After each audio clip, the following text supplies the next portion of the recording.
তুমি যা মনে করো তাই করো। আমরা গরিব ছিলাম, কিন্তু শান্তিতে তো ঘুমাতাম। আমাদের এই জাদুর জিনিসের দরকার নেই।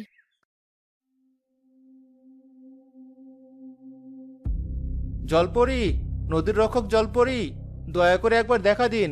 আমি বিপদে পড়ে এসেছি।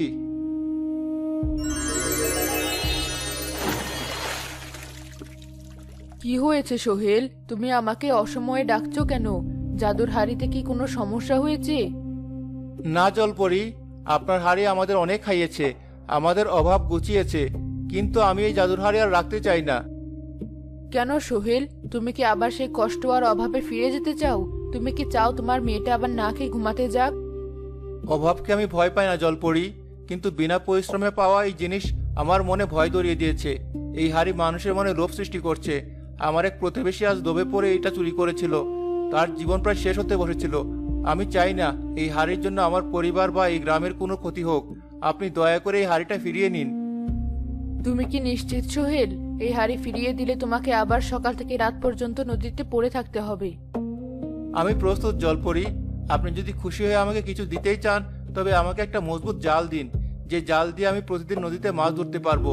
আমি নিজে হাড়ভাঙা পরিশ্রম করে আমার স্ত্রী সন্তানের মুখে খাবার তুলে দিতে চাই। তোমার কথায় আমি অত্যন্ত মুগ্ধ হলাম সোহেল। মানুষ টাকার জাদুর জিনিস পেলে নিজের বিবেক হারিয়ে ফেলে, কিন্তু তুমি প্রমাণ করেছো যে মানুষের সবচেয়ে বড় অলংকার হলো তার সততা আর পরিশ্রম করার মানসিকতা। তুমি এই পরীক্ষায় উত্তীর্ণ হয়েছো। আমাদের জন্য দোয়া করবেন জলপরি।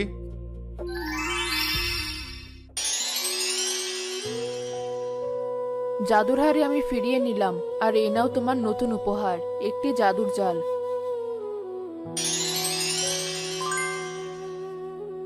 এই জাল কখনোই ছিঁড়বে না, আর প্রতিদিন তোমার পরিবারের প্রয়োজন মতো মাছ এই জালে ঠিকই ধরা পড়বে। তোমাকে আর কখনো খালি হাতে ফিরতে হবে না। কিন্তু মনে রেখো, এই মাছ তোমাকে কষ্ট করেই ধরতে হবে। আপনাকে অনেক ধন্যবাদ জলপরি। আপনি আমাদের অনেক বড় উপকার করলেন। আমি কথা দিচ্ছি, আমি সৎ পথ থেকে পরিশ্রম করে জীবন কাটাবো। ভালো থেকো সোহেল, সততা আর পরিশ্রম দিয়ে জীবন সাজাও।